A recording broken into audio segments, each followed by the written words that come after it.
This is the Lone Crater YouTube. We hope this video helps. You start by getting Gboard installed and visible in system input options.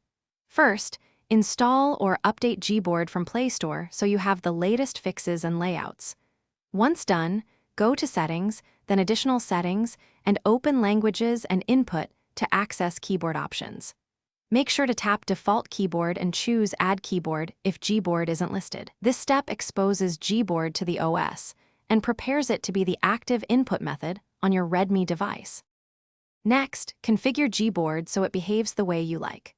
Open the Gboard app from the launcher or tap the keyboard icon in Languages and Input. This gives direct access to themes, languages, and typing settings. Make sure to grant microphone or storage permissions when prompted, because voice typing and personalized suggestions rely on them.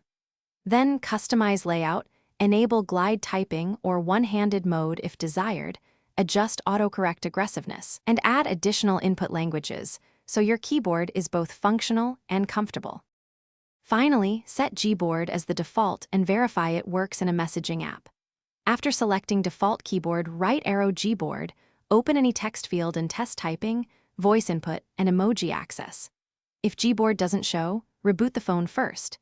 If that fails, go to Settings, right-arrow Apps, right-arrow Gboard, and clear cache or storage to reset settings.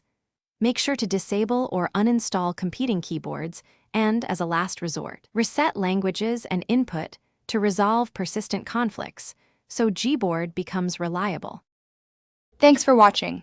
Consider subscribing if we helped you.